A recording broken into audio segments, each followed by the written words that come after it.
So for me, the first big question I have, and I'm sure there's a lot of people watching this, I wasn't really, I had a kind of a good understanding of what I thought it meant. And really, I think what I thought it meant was absolutely a little bit more opposite than what it really is. But what does your accountability partnership look like between the two of you? Could you go into some detail on that?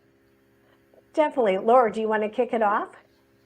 I would say everyone's accountability relationship will look different depending on their personalities and what exactly they're looking for. So we've got friendship behind it, and we both have a business and we both understand each other's businesses because parts of them are very similar.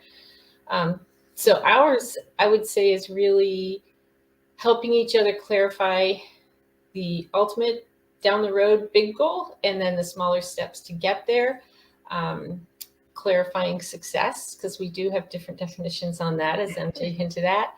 Um, Holding each other accountable. If I say I'm going to do something and 3 weeks go by, we meet every week. 3 weeks go by and I haven't, MJ's going to catch me on that and ask why not and what's in the way. Maybe my entire goal has changed. Maybe something else big has come up that reprioritized it. It just helps me keep track of, are my behaviors matching my what I say I'm going to do.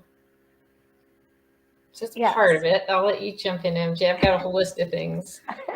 So I will spin off from there. And it's definitely, we are keeping each other on track. And we call our meetings, we meet every Monday, as Laura said. And that has changed depending upon where we were, or where we are today. 7 years ago when we started, I was 30 minutes away from Laura, so we did the phone. And then when I moved closer to her 3 years ago, we started meeting, at a local coffee shop. And then through the pandemic, we went back to the phone. We rarely do Zoom. We do the phone over Zoom. And I think that's because we both do Zoom so much in our business that we don't do it personally. So those Money Mondays, it sets us up for the week, but it also lets us go back and review the prior week of what we did do, what we didn't do, and we do rate ourselves on that plan, on what we said we would do. So most of the time. So there are some weeks where we just feel like, oh my goodness, I flubbed this week. I'm not even rating myself because we know it wasn't a good week.